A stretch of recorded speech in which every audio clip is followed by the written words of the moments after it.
I found Law of Attraction in 2006 when The Secret came out. But the secret of The Secret is they just teach you how to wish and hope on the couch. The most I was ever able to manifest back then was an $8 lottery ticket win. Woo! But since meeting Jay, he's taught me how to manifest thousands of dollars, wrinkle-free skin, 100-pound plus weight loss, clients, how to get my partner back, and so much more. And today, we're going to talk about the 5 reasons that you are using Law of Attraction wrong. And the 5th reason I have never ever seen any gurus talking about. So I'm so psyched to talk about it with Jay for you. Yay! So Jay, what is Law of Attraction and manifestation? Well, Cyn, I'm glad you asked. Your projecty announcer voice is spot on. No, seriously, I'm glad you asked because there's so many definitions for Law of Attraction and manifestation out there. Yes. Some of them are super scientific. Some of them are super witchy or occult or spiritual. But you know me, I like things to be clear and practical. Yes. And I like them to be understandable and applicable, no matter really who is paying attention. Right. So why don't we simplify Law of Attraction and manifestation down to creating your own reality or experiencing desired outcomes or living effectively? I like that one. Achieving your goals. Living effectively, achieving your goals. Yeah. Isn't that what it is? I mean, yeah, basically. Like, it doesn't matter whether you wave a magic wand or hustle like Michael Jordan till the ends of time, as long as you win that championship or whatever you're trying to achieve. Yeah, great. Jordan might say he manifested what he always wanted. That's true. Yeah, that's one way to say it. You might say you manifested the $8 lottery ticket. Yes. Or the weight loss or the smooth skin or whatever. Right. And regardless of what events brought you to that point, you set an intention and you attracted that experience into your life. And so did Jordan, and so do we all. Right. So this is really it. What's Law of Attraction? What's manifestation? It's just living effectively and achieving your goals. Yeah, pretty much. Yeah. Okay. So I don't know. That's my preferred definition of manifestation. That takes the woo-woo spiritual side out of it, and that makes it sound like you're earning your things, like instead of manifestation, and the woo-woo side of it makes it feel like, oh, it was gifted to you by fairies or angels. And this feels like living effectively and achieving my goals feels like the words hustle culture are coming into my mind, but not really. That's not really what I mean.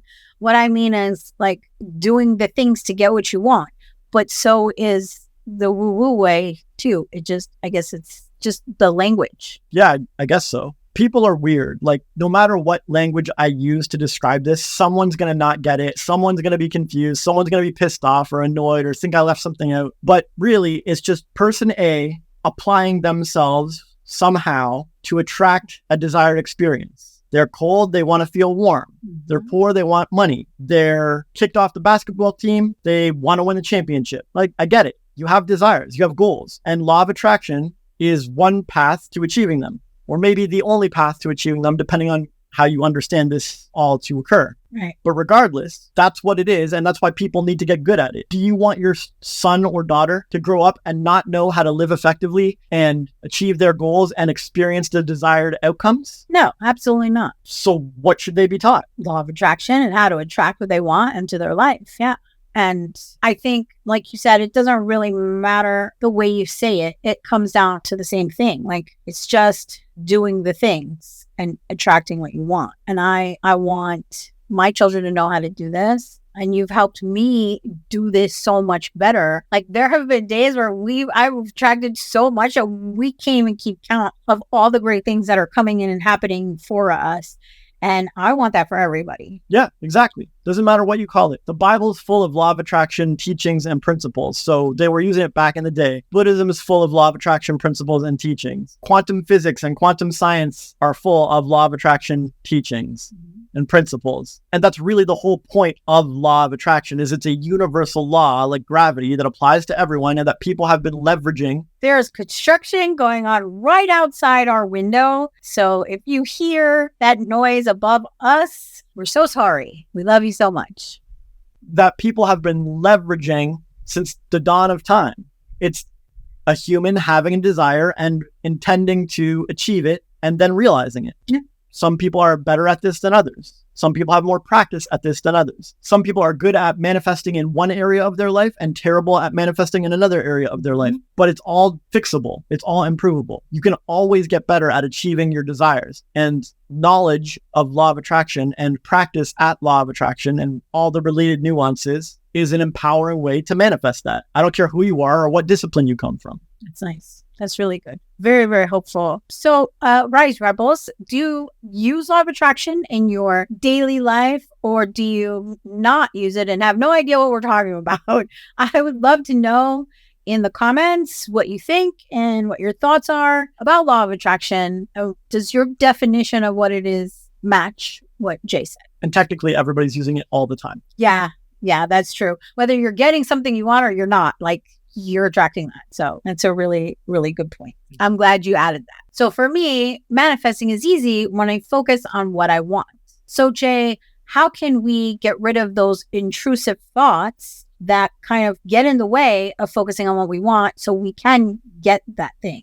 I'm going to answer you, but just to be clear, the first reason people are doing this wrong is that they don't understand law of attraction. Yeah? That's why you asked for the definition? Yes. Okay, so not understanding what law of attraction even is the first mistake. Yes. Yeah. And the second question seems to imply that the mistake being made is too much negative focus or negative thinking. Yes. Okay, cool. So when I was homeless and depressed and suicidal, I had a lot of intrusive negative thoughts. Of course. Now, not so much. Right. In fact, I'm much more likely to spit out a positive thought when something's going wrong than anything else. Annoyingly so sometimes. Sure. Yes. My point is I went from intrusive negative thoughts to intrusive positive thoughts. Yeah. And when I was a child, I don't feel like I had any negative intrusive thoughts.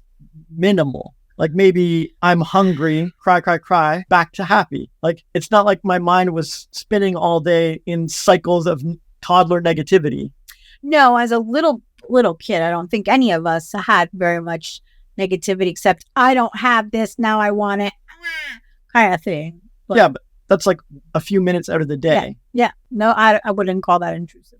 No, it's not intrusive negative thoughts. It's in the moment, small splash of negativity until I get what I want. And then I'm happy. Back to happy. Yeah. And even if I don't get what I want, I only cry for so long and then I'm back to happy anyways. I just find something else to do. Yes, that's true too. Right. So in my life, I had a period in my childhood where I didn't have any negative intrusive thoughts. Then as I hit teen years and mid-20s or whatever, I had my dark depression, constant intrusive negative thoughts. And now here I am years later with intrusive positive thoughts, regardless of what chaos or catastrophe is sent my way. Right. Yeah. So what does this mean? Well, I think it means that we can change our thoughts anytime. Like if we didn't, when we were a kid, have any negative intrusive thoughts, then we can change that and have that again.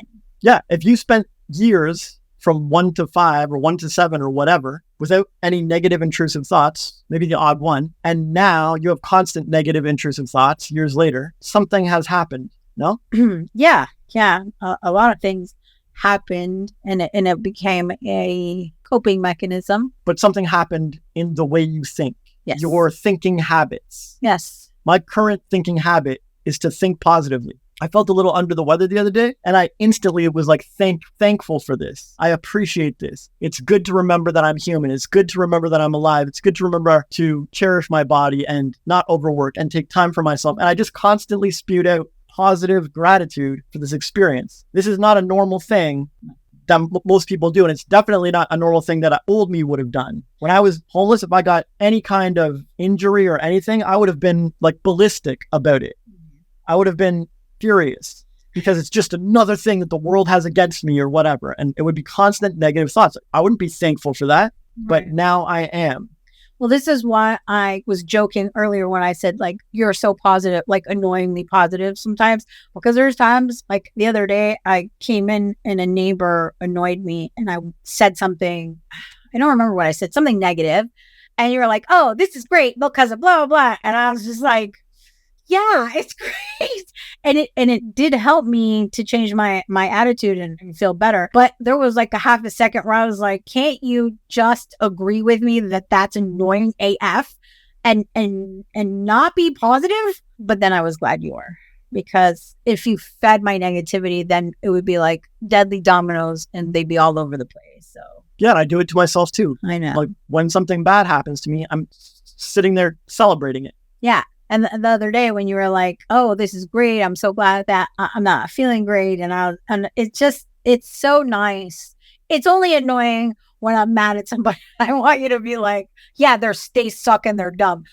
But really, I'm glad you're not. And just in that moment. And so when you were doing that, actually, you don't know this, but I had a moment with my tooth that was bothering me. And I thought of you. I thought of that the other day when you were like, oh, this is great. And I looked in the mirror over there and I was like, this is great. This is great. You just have to be positive and think positive about everyone all the time. So it's interesting that this is coming up after like half an hour ago, I was just doing this. So I love it. Yeah. And I could do a whole other video on that, because that can stray into toxic positivity, which is a major issue in a lot of the spiritual communities. Yes. But that's not what I'm teaching or what I'm about. No, yeah. If you can sincerely be thankful for something, do so. Yes. That is honest and authentic. Yes. If you can't sincerely be thankful for something, don't. Yeah. Don't be painting a mask on it or doing some toxic positivity because some YouTuber told you to. That's a good point. Thank you. I'm glad you said that. Right. But if you practice enough, you can actually get to a point where your normal behavior looks like toxic positivity to other people. Mm-hmm. My normal behavior looks like toxic positivity to other people, but it's sincere. I know. I'm not really painting a mask on anything. No. I'm sincerely and deeply grateful for the things that happen. Yes. But I wasn't always, and it takes practice to get there. And that brings us back to your whole question. Mm-hmm. If you had a phase in your life where you were pretty positive as a toddler, mm-hmm. and then you had a phase in your life where you're pretty negative, and now you have a phase in your life where you're starting to become positive again, mm-hmm. yes, it means you can change your habits of thinking, but also, how did this happen? How did you transition between these phases? Was it just like that? So to go from constantly positive and happy, I suffered abuse. Sure. And as soon as you had the abuse, you were instantly negative? No. Oh. It was a series of abusive things that happened to me over a course of a few years. Right. But when those series of things happen, you get the chance in life to think about them. You get to think what you want about them. Yes. You could think, this makes me stronger. This gives me a story for the future. This will help me connect with other abused people. This is a blessing. Or you can think, I'm just a victim. I can't believe this happened to me. This will scar me for life. I'll never trust anyone again. You have total freedom to think anything when those events happen. Yes, that's true. Yes. And so what did you think back then? All men are shit. Right. And I'm not worth love. I'm not good enough. Right. So you went from that happy-go-lucky infant, toddler, preteen, whatever, who thought positively and had intrusive positive thoughts, and gradually, slowly, through a lot of practice, yeah, it was a lot of practice. You practiced a lot of negative thinking until it became a intrusive negative thoughts. Right. A habit of intrusive negative thoughts. Yes. Yeah. And that lasted for X amount of years. Mm-hmm. And now what happened? How did you become more positive now and come out of that? What did you use? So I found you. Great. And as I started learning about self-awareness, I started practicing positivity, positive thinking and speaking. And so it took practice, and I changed my media, I changed my music, and I started injecting other positive things around me, and it started to change my thinking. Did you do any belief wheels, belief ladders? I did belief wheels, belief ladders. I did kind of convincing Katya's, which for those of you that don't know, those are exercises to help you manifest and be more positive. And you usually do them when something... Oh, yeah, when something was wrong. When I felt bad and when I had a lot of negative thinking, I would do these exercises to practice more positive thinking. And it worked. Right. It really works. So in your phases of life, from positive to negative to positive again, Mhm. the transition every time was a lot of Practice. right. You have to practice thinking different. Yeah. When something happens, you have to practice a new perspective. Yes. Like with anything with practice, was it easy the first time you did it? No. Did you backslide sometimes and miss? Yes. Right. But we don't beat ourselves up. We just get back to practicing. That's right. Right. And we are grateful for the backslide because it reminds us that we still need to practice and improve. And we do. And it's being more positive in my life has took my manifestation from every once in a while, here and there, a couple of things, to a man who was not interested in me at all and who lived in another country is now my partner and my best friend and my boyfriend. So and that's not even the biggest thing I've manifested. Like, that's pretty cool too. But the positive thinking and the no doubt. So the reason I use an example is because I refuse to allow any doubt when it came to you. And there was anytime I had a negative thought, I immediately flipped it. And it was a trigger for me. No, we don't think that way, to help me with my thinking. Yeah, well, that's good practice. And it will work as long as you don't let it become toxic positivity, which a lot of people do. That's your own thing, right? Yeah. Like practicing anything will work and make you better at it, unless you practice bad habits and learn terrible things and whatever. Right. Anyway, I believe that wraps up mistake number 2. Yeah. Having too much intrusive negative thoughts, the cure, practice. And that's the only way. That's the only way any of us cure intrusive negative thoughts. Agreed. No medicine does it. No lobotomy does it.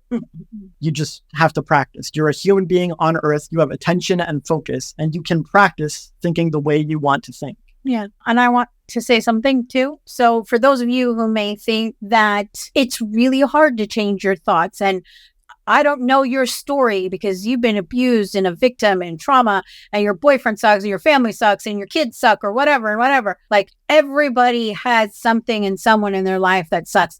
It's up to you to decide, do you like thinking negative thoughts all the time?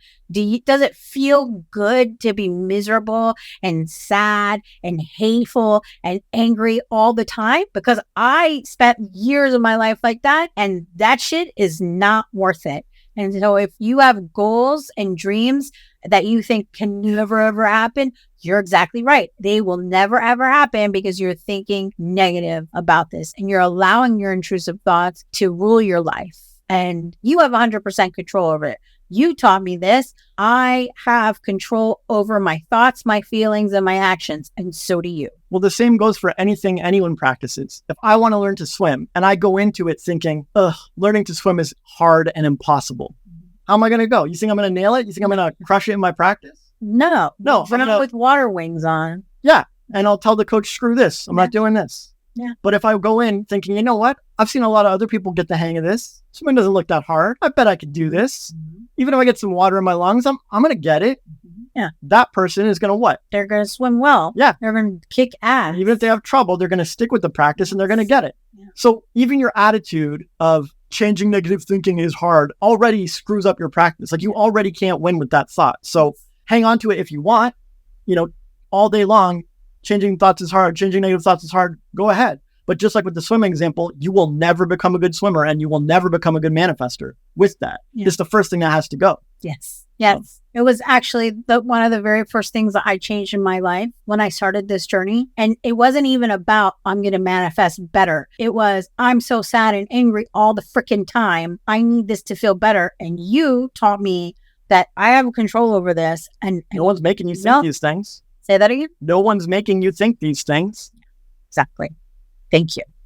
Thank you so much for answering the question and for helping me understand this and be such an annoyingly cheerful person that I bug other people now with my cheerfulness, and I don't care. Yay. So the third mistake is fear. So a lot of us, when we're new to manifesting, we live in fear of saying negative things. So it's the opposite of number 2. We have one negative thought. We're like, oh my God, everything is a mess. It's done. And that's not true. So Jay, how can I only have positive thoughts and feelings?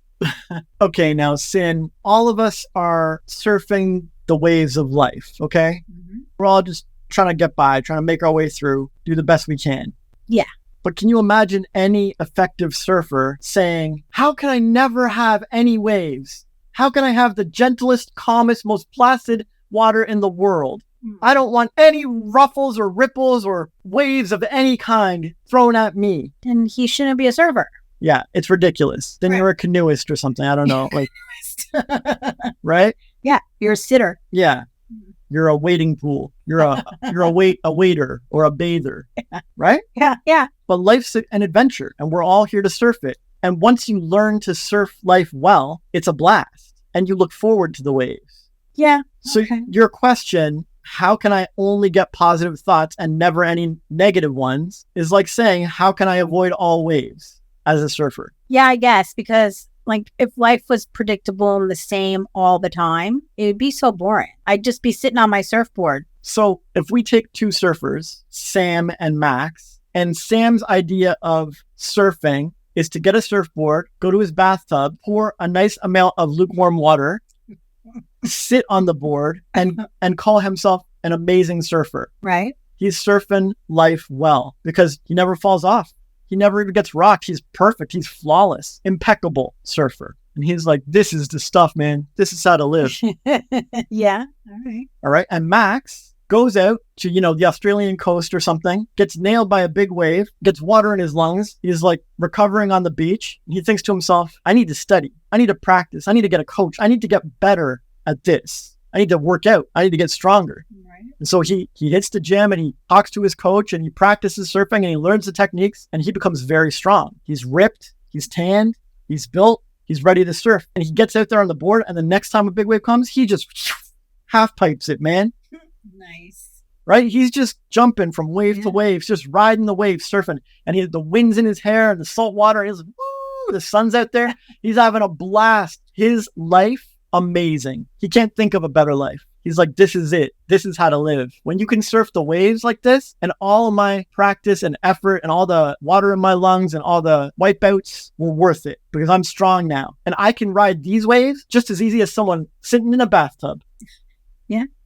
Out of these two surfers, which one would you rather be? Max is the baller and Sam is the Max. baby. Max. Yeah, you'd rather be Max. Yes. Right. A lot of people, when they get into law of attraction and manifestation, they don't actually want to be Max. They just want life to be easy. I just want life to be easy. I just want things to work out for me. I don't want to try hard or practice or learn anything. I don't want negative thoughts or negative occurrences. Can I just have life in a calm bath water? Ew. This is what they're basically asking for. Yes. They don't say it, but secretly in their heart and in their mind, this is what they want. Yeah. And I'm like, well, I can teach you to surf the waves. I can teach you how to manifest well. I can teach you how to correct those negative thoughts. I can teach you to rewire your brain and change your habits and manage your mood. I can teach you how to make positive choices and stand for your values and set boundaries and achieve your goals and get what you want. I can teach you how to focus and master your intention and attention. And they're like, that sounds really hard. And I'm like, then this isn't for you. Go back to your life of victimhood and whining, waiting for like a government handout or some magic pill to come save you. Because that's your choices. You get to be Sam in life, frail, fragile, unable to handle a single wave, constantly finding the next safe bathtub. Or you can be Max, a baller who practices, takes his lumps, and comes out stronger for it. And now every wave that life throws at them is just as easy as bathwater to them. Nice. Yeah. That's your choice. Right. Yeah. So for me, when I was homeless and depressed and suicidal, I was Sam. And I just wanted life to be easier. I just wanted life to be better. And I would whine about everything and blame everyone for everything and play the victim about everything. I took responsibility for nothing. But eventually, I turned that around. And now I have the opposite attitude. As I mentioned earlier, when something bad happens to me, I'm happy about it. And I'm thankful for it.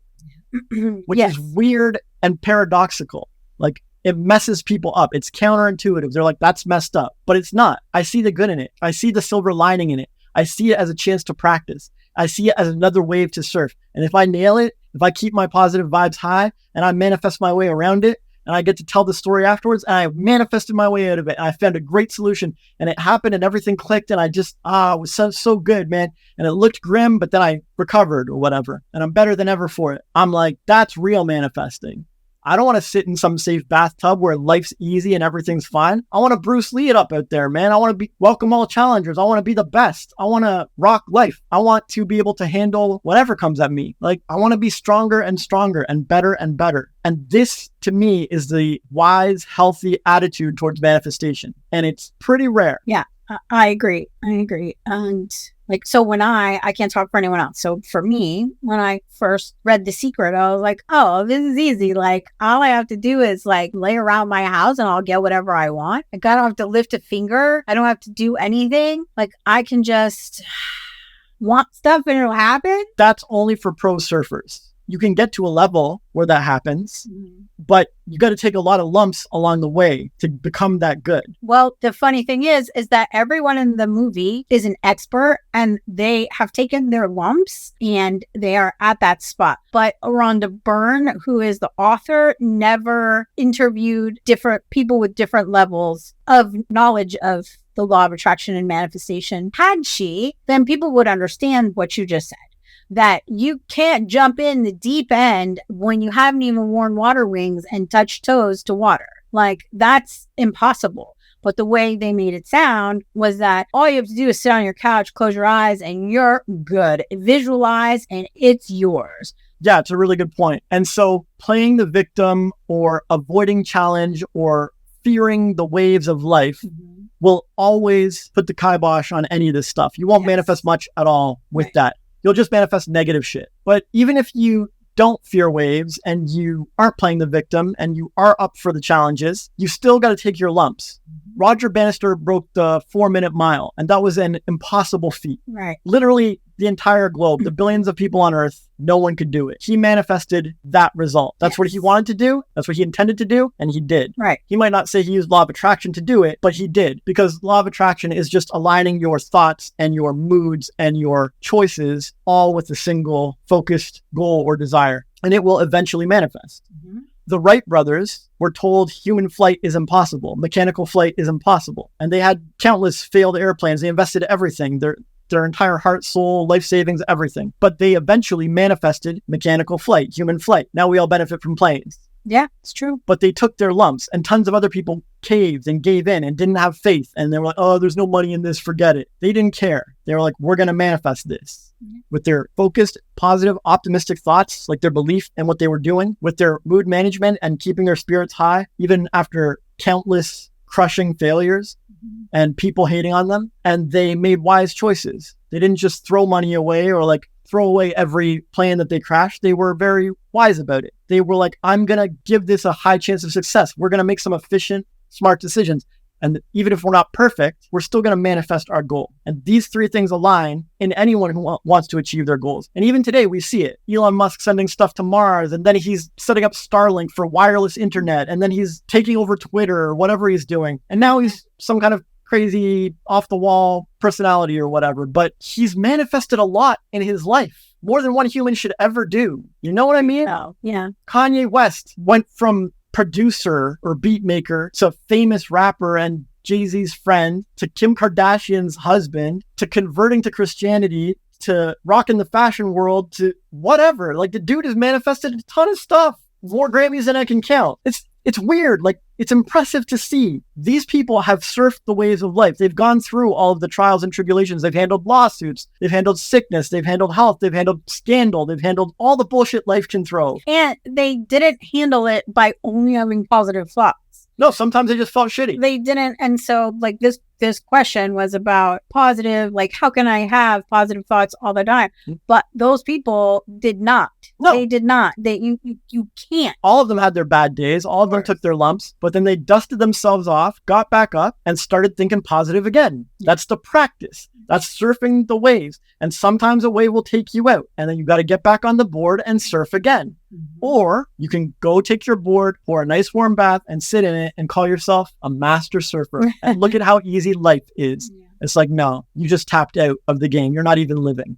Right. And this is what people mean when they say that person isn't even living, because they're not taking risks and they're too broiled up in fear. And so this is the thing, right? We are all incredible surfers waiting to happen. We all exist on Earth with this potential. All of us can become good at surfing the waves of life. Most of us barely lift a finger to do it, and no one teaches us how, and we don't have the practice. but the potential is there. And if you want to reach it, you have to step up, hit the waves, do your thing, and get better at it. Agreed. So you got to welcome whatever, the negative thoughts, the negative events, whatever it is. Yeah, but in a positive way. Yeah, you got to welcome it and be thankful for the practice. Yeah. It's a rare attitude, but it's empowering. Agreed. Well, that was a fresh view on taboos. So thank you. And speaking of fresh views, I have Eyes Wide Open, Volume 1. It's the world's first self-help coffee table book. There's even a page on law of attraction. How do you turn your imagination into reality? And if you want to know what Jay says about that, then you're going to have to go to the description and you can download Eyes Wide Open Volume 1 and have it for yourself. And soon we will be releasing our Cosmos style quiz handbook to go with Eyes Wide Open Volume 1.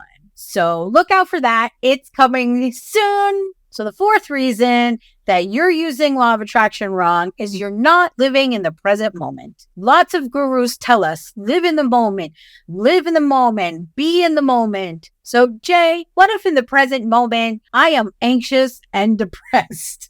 Good question. And all feelings are valid. If I feel depressed, it's valid. If you feel anxious, it's valid. But those emotions are gifts from our body, from our soul. Like, it's making us feel this way for a reason. So if we feel cold in a moment, what is it nudging us to do? Not to get warm. Right. If we're feeling cooped up and caged in the moment, what is it encouraging us to do? Go for a walk. Yeah. If we're feeling unstable or insecure in the moment, what is it nudging us to do? Find security. Yeah. Ground yourself. Be Feel stable. better, yeah. Lock a door. I don't know. Feel more secure. Right.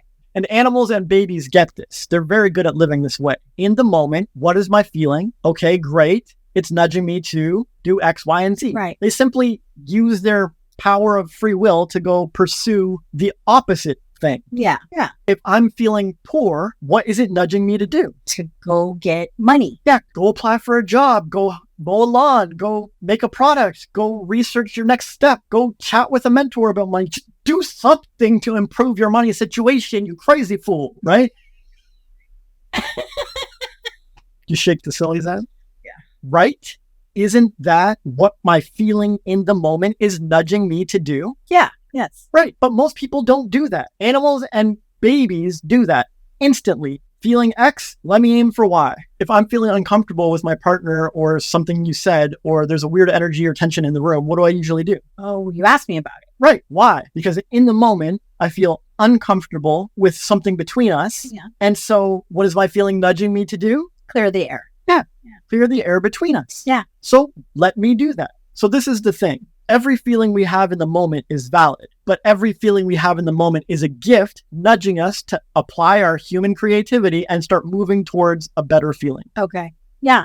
That makes perfect sense. And we all used to be good at it. Yes, that's true. As children, we were all good at this. Yes, you're right. 100%.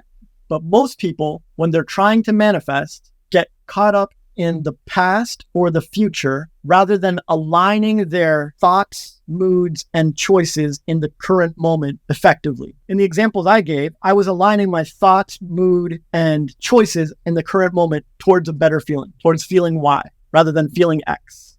Yes. Yeah. And that is extremely powerful. That's the power of now. If right now I feel like I want more freedom, I can align my thoughts, moods, and choices on that. I can stop the podcast, put it on pause, and go walk around in the free air. It's doable. I'm a human being. I have this capability. We have the technology. It has a pause button. Totally doable. I can imagine being on a beach, like stretching my arms out. I can imagine doing cartwheels. I can imagine a free feeling.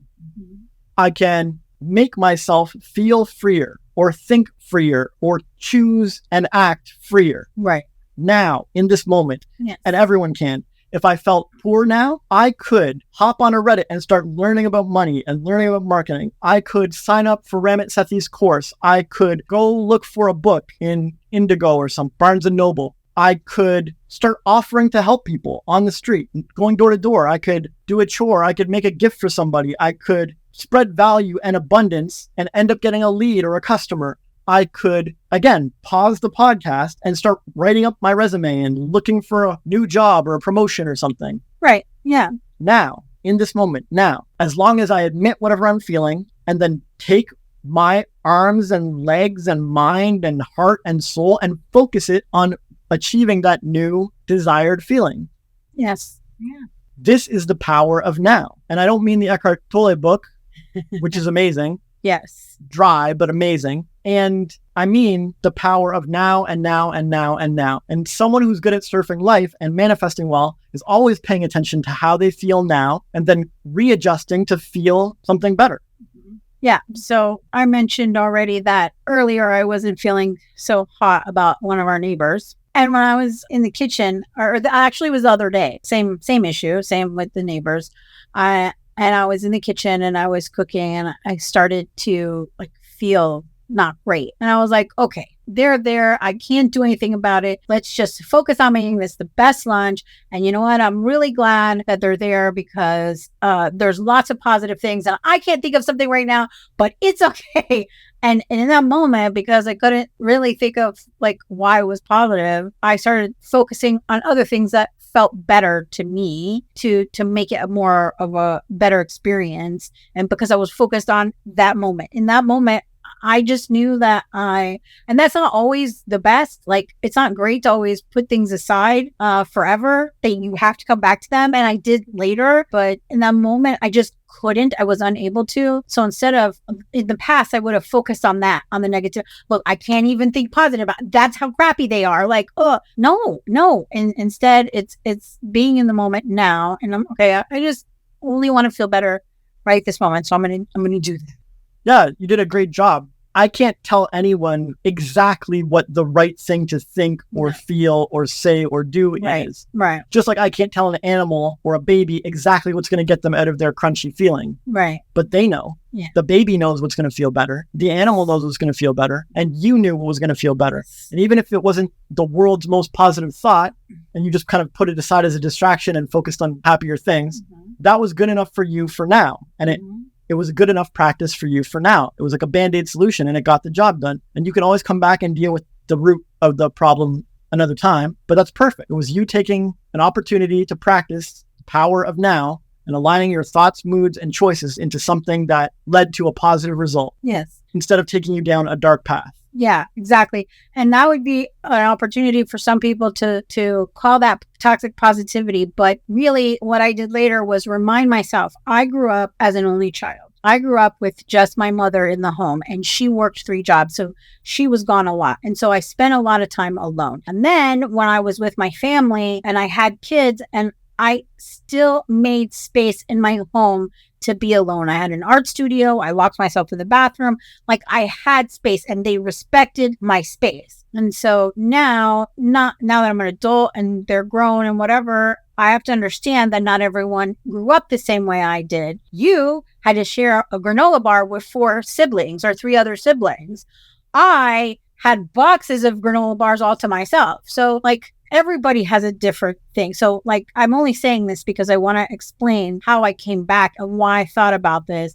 And I turned it positive and said, this person doesn't understand what it's like to have your own space because they grew up with 5 siblings, not you, the neighbor, and the other, because there's 2 of them. And the other one likes to be in people's spaces and likes to be, in their face and stuff. So these people don't understand and we have a different mentality. And that, going to the root of the problem later on when I felt better and I felt positive, then I understood them and I was like, all right, whatever. And it's fine. I get it. And I let go of that. Yeah, you know what you need in the moment. Yeah. And everybody does if they really tune in and listen and practice. Yeah. And one more thing that helps with this is really understanding how useless the past and the future are. So the past, what is the past? The past is things that have happened. Right. Yeah. Right? Things already have gone. Things that have happened. Yes.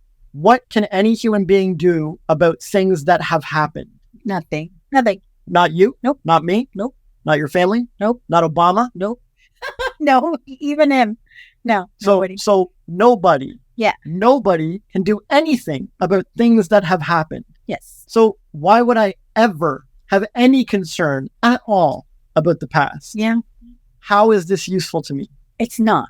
Some people might say, it's useful so you can avoid history repeating. But if you know how focus works, You know that anything you put your focus on, you get more of. Yep. So if you put your focus on some negative bullshit past, what are you going to get more of? Negative BS in the past. Right. So I don't know where this history repeating thing came from. It's ridiculous. Agreed. Learn from it and focus on moving forward. Yeah. Learn from it and be good in the now. But focusing on that bullshit history will only create more. Yeah. Yeah. That's good. Yeah. So the past already happened, completely useless, unchangeable. Learn something and then apply it in your now. That's it. There's no more thinking about the past. It's the biggest waste of time. I can't even remember what happened in my past. The past is done and unthinkable. So good. Thank you. Yeah. And so then what about the future?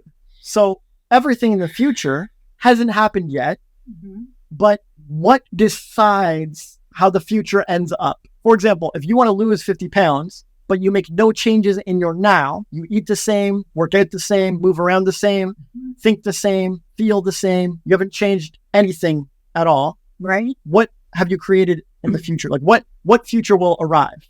Exactly the same that I have now. Okay. But in your now, if you do change your diet and your mobility and you change your schedule and your priorities and you think better and feel better about beauty and attractiveness and fitness and health and weight loss, then what kind of future do you get? You get a healthier future with weight loss. Right. So the future relies on your now. So the future hasn't happened yet. And you might be worried, oh, what's this going to happen? That's going to happen. But what does that rely on? Right now. Yeah. I read once that humans have a difficult time focusing on the future, like paying attention to the future, because a lot of people can't wrap their mind around something they haven't seen or experienced, which is why a lot of people focus on the past because they already know and they've been through it. It happened. They experience it. But to me, like I heard this and I was like, that's bullshit. Like I can see my future with no problem. As a child, did you play with Barbie dolls? Yes. Did you ever see yourself wearing clothes like them? Yes, I did. Dancing around like them or looking like them? Yes. So there you go. It's an experience you're not familiar with, but somehow you were able to imagine a future. Yes. Yeah. Exactly. As a kid, like had I ever been wealthy or no hobnobbing with celebrities or whatever? No. But could I imagine being wealthy? Of course. Right. So it's a future that I'd never experienced, but somehow I was able to imagine it and focus on it. And how I act in my now is going to create your future. Yeah. Yeah. So again, what is the point of worrying anything about the future when all the power to create it is with how you choose now and now and now and now? So all I'm ever concerned about is living in the moment, doing my best, focusing my thoughts, moods, and choices on wise, empowering moves in the now. Okay. So that's going to create a great future. So that information that you just gave, that whole, I don't know what clip, how long that was, maybe 2 minutes, 5 minutes, maybe. That is the key to all manifestation. This is like a super secret thing that a lot of gurus are not teaching or talking about. That if you get anything from this episode at all, that should be it, what he just said. Seriously, that was fire. And if I was still cutting clips, I would cut that one instantly. That was really good. Thank you. And you're completely right, because all that matters is right now and putting your focus on right now. Like for me, I'm putting my focus on making this a great podcast, having a good time, having a great conversation with you, and not even sharing it with the world, because right now it's just two of us in front of a stick and a little camera. Yeah, maybe we die tomorrow. I don't know. Yeah. But at least my last legacy was a fire episode. That's right. Yeah. And it feels really good to talk about this, because the now, like this will shape what's happening in the future. That's why I'm always focused on the next step. I never want to talk about the future. I don't care about the future. I care about doing a great job now. Yeah. Step one now. Launch the funnel now. Yes. Film the podcast now. Help that person now. Check off my to-do list now. Now. And do the best job I can at it. And if I'm overdoing my work, then I should rest now and take a break now and focus my heart, mind, and choices on playing a game or watching a Netflix show now. But whatever I'm doing, I want to be fully present and focused, because however well I do now is what creates my future. And all the people, all the idols you look up to have got the hang of this, and they make sure they're now freaking counts. And that's how they set up great futures. And most people sitting around whining like, what happened to my life? And why am I not like this? And why can't I be like them? And blah, blah, blah. You're making shitty choices now. You have a lot of power. But you don't tap into it. Most people don't tap into it. I want you to. And if you do, you're going to be blown away by the results you create, but it means letting go of the past and not giving a fuck about the future. You're so good at that. And I just want to give a short example and then we'll move on. So when we go out together or when we're with anyone else, I've seen you with other people too. When you're talking to someone, you're not on your phone, you're not paying attention. You're in the now. If we're having a meal, you're giving the eye contact. We're having a conversation. You're not, I mean, you maybe will look up something together. You definitely keep your eyes where they should be. and I've seen you do it with your friend Adam. I've seen you give him your full attention, 100% attention now. And a lot of people may not maybe think that it's not a big deal if they're on their phone during a date. I've seen many couples sitting at the table and together they're just like this and they're not having a conversation. But then they wonder what happened to my relationship. Then one of them cheats or one of them leaves or whatever, but they never took the moment to be in the moment with their partner. Yeah. Now pass by and now pass by and now pass by and you failed on every single one of them, dude. Yeah. So that's so good. Thank you. I think this is probably my favorite part so far of the episode. It's great. You're amazing. Thank you. So Rise Rebel, if you are anxious and depressed or have a lot on your mind, are you focused on the now and changing those feelings? Or are you living in the now of the anxiety and the depression and focus on that and not caring? Or are you living in the past? I want to hear your thoughts on this so we can help those who are struggling, that are being quiet in the comments. We love you so much. And the fifth reason why you're using law of attraction wrong is your environment. And no other guru is talking about this. I've not heard anyone say this. But you're living in a shithole, working in a place you hate, and that's affecting your manifestation and your law of attraction skills. And Jay, you taught me that my home is a reflection of my inside. And once I realized that, I understood why when I was depressed and angry, my house was always a mess. So what does my house or work environment have to do with law of attraction and manifesting? It's a good question. And I think everyone deep down kind of knows this is true anyways.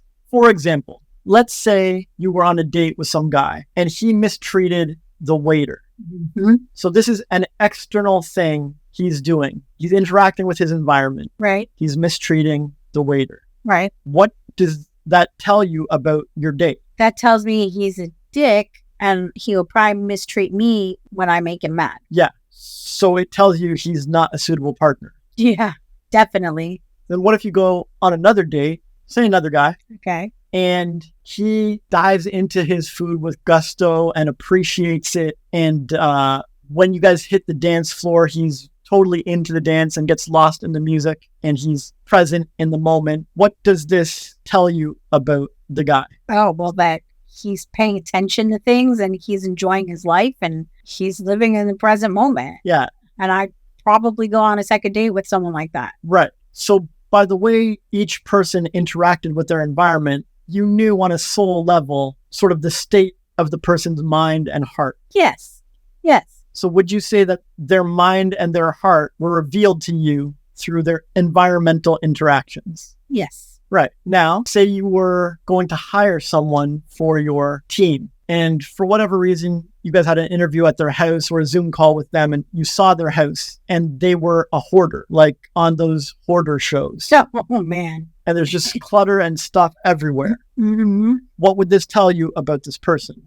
That they're unorganized and unfocused, and I would not want them on my team. Yeah. And what does it tell you about their mind and their heart? Their mind is cluttered and they probably don't know what they want in life. And same with their heart. And what does that tell you you're going to be inviting into your company if you hire them? Chaos, clutter, and confusion. Right. Now, a lot of people would say it's unfair to judge people this way. But is it though? Don't we all judge our dates by how they treat the waiters? Yes. Don't we all judge them by how they dance and how they eat? Yes. Don't we all judge people by their homes or their environments? Do we avoid dark alleys that feel shady and weird with like a bunch of youth milling about in them? Yeah. Right. Is that ridiculous? Is that insane? Or is that just a normal way to live? Like, hello? This is normal. And this is our instincts that are telling us this. And it's your soul and your energy. It's your vibe. It's law of attraction stuff. Yes. You know The LOA principle at work here is as within, so without, as above, so below. Yes. Like attracts like. So if you're dealing with something ABC here, you're going to attract ABC elsewhere. You're getting XYZ from this environmental interaction, you're going to get XYZ from that person's heart and mind as well. Yes. Yeah. I call it how we do the small is how we do the big, but it's all the same principle. And for me, you can see sort of an interesting expression of this, not to put you under the microscope, but I saw how organized you were. I saw how dramatic you were. And I know what I'm inviting into my company. And I know that it's going to bring the company down. Mm-hmm. It's not just you. I've done it with tons of partners. And I know what I'm inviting in. And most people would say that's a terrible idea, man. Like you're inviting cancer into your home, into your business, into your life. Thanks. No. I know. I'm just teasing. I know it's to get your point across. Yes. Yeah. And I don't see it that way anyways. That's how other people see it. Yes. I say that if you're truly a powerful manifester, you can cure cancer. So what does it matter? Yeah. But the point is, everything we experience in our reality started in our imagination first. Mm-hmm. You either imagined living super well and you made that a reality, or you imagined the opposite. Yes. You either imagined having an immaculate home or you imagined having a chaotic home. Mm-hmm. Yes. Imagine having a dramatic family or you imagined having a peaceful, harmonious family. Right. This is how it goes. Anything you experience in your reality, you have imagined somewhere first along the way, even briefly as a child or something, but you imagined it. And if you want to bring a certain imagination of yours to life, if you want to realize the vision in your imagination, it requires focused moods, thoughts, and choices to bring it about in the now and the now and the now. It requires keeping your word. It requires organizing your thoughts, maybe journaling them out or writing them in a diary. It requires practicing and adjusting your thoughts when you catch them. And it requires feeling better. When you feel anxious, you need to move towards soothing or whatever. You feel X, you move towards Y, just like a baby or an animal would do. These things are all involved and we all have them at all times. We all have access to these powers, these tools at all times. And someone who neglects them will reveal that neglect in their environment and how they interact. Even if you're living in some tiny little closet, you could invest in art or shelving or build your own shelf or borrow some or find some scrap and you could start making it neater, making it nicer. You could make sure that items you aren't using, go find a home or go to a thrift store, Salvation Army or Value Village or whatever. You can make sure that you burn some incense or get some fresh air moving or something, or insulate it better so you have a toastier space or whatever. The point is, if someone neglects to care for their environment, what else are they neglecting to care for? Are they caring for their thoughts? Are they caring for their moods? Are they caring for their choices? Probably not. No, right. That makes a lot of sense. When my home was a wreck, so when I was married, there were times in my life where the house was just awful because I was so depressed and so sad and just so miserable that the last thing I cared about was picking up the toys off the ground. But that's the most empowering thing. You don't realize picking up the toys off the ground sends a message to life and the universe that you care. Yeah. You care about manifesting a better reality. Yeah. If you don't care about manifesting a better reality, go ahead, leave it all there. But like attracts like, and then you'll get more of what? More of the same crap. Right. Yeah. But if you care and you apply yourself, you take your mind and your heart and your actions and you align them in the now on cleaning up these toys, you will feel proud. You will feel confident. You will feel like a better person and you'll be happy that your space is cleaner and it feels nicer to walk on and you won't stub your toe and you won't trip and that won't take you out of commission for job hunting. There's a whole chain reaction of this stuff and people who encounter you will feel it too. They'll notice it too. Because like I said, people notice just the smallest way you treat a waiter or having too much clutter in your Zoom call. Like they'll notice and it sends a message.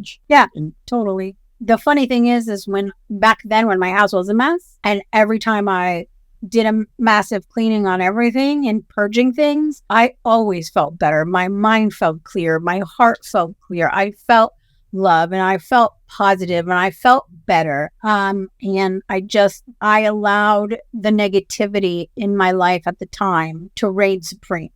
So like yesterday, you weren't feeling that great. And I didn't want to disturb around your area a lot. And so I put some stuff. We have a chair over here where I put my stuff, and I've let that chair get out of control. I had like lots of clothes piled up and not care. But lately I've been really working on clearing it up and hanging my things up and putting my things away.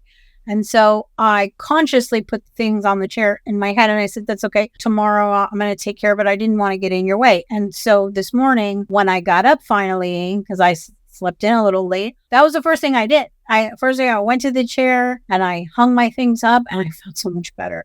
It was like one outfit and a bag of bags, a small bag of bags. As soon as I put everything away, I was just like, okay, now I'm clear. I can get on with my day, because I know that your environment matters. And especially if you have a smaller place, like, well, it doesn't matter. You have a mansion or you have a tiny studio apartment. Your space matters. Your environment matters. And it doesn't mean everyone has to be some neat freak or some minimalist or whatever. You can have a messy art studio or whatever you call it. Yes. It just means to have conscious intention with how you interact with your environment, whether it's a waiter, how you dine or consume food, or how you brush your teeth, or how you get a shower, or how you order your home, or how you run your art studio, or whatever it is. It means to have conscious intention about it. And if you have conscious intention about it, then those spaces will work for you and they'll be the way you want them to be, whether that's super minimalist or bohemian chic or whatever.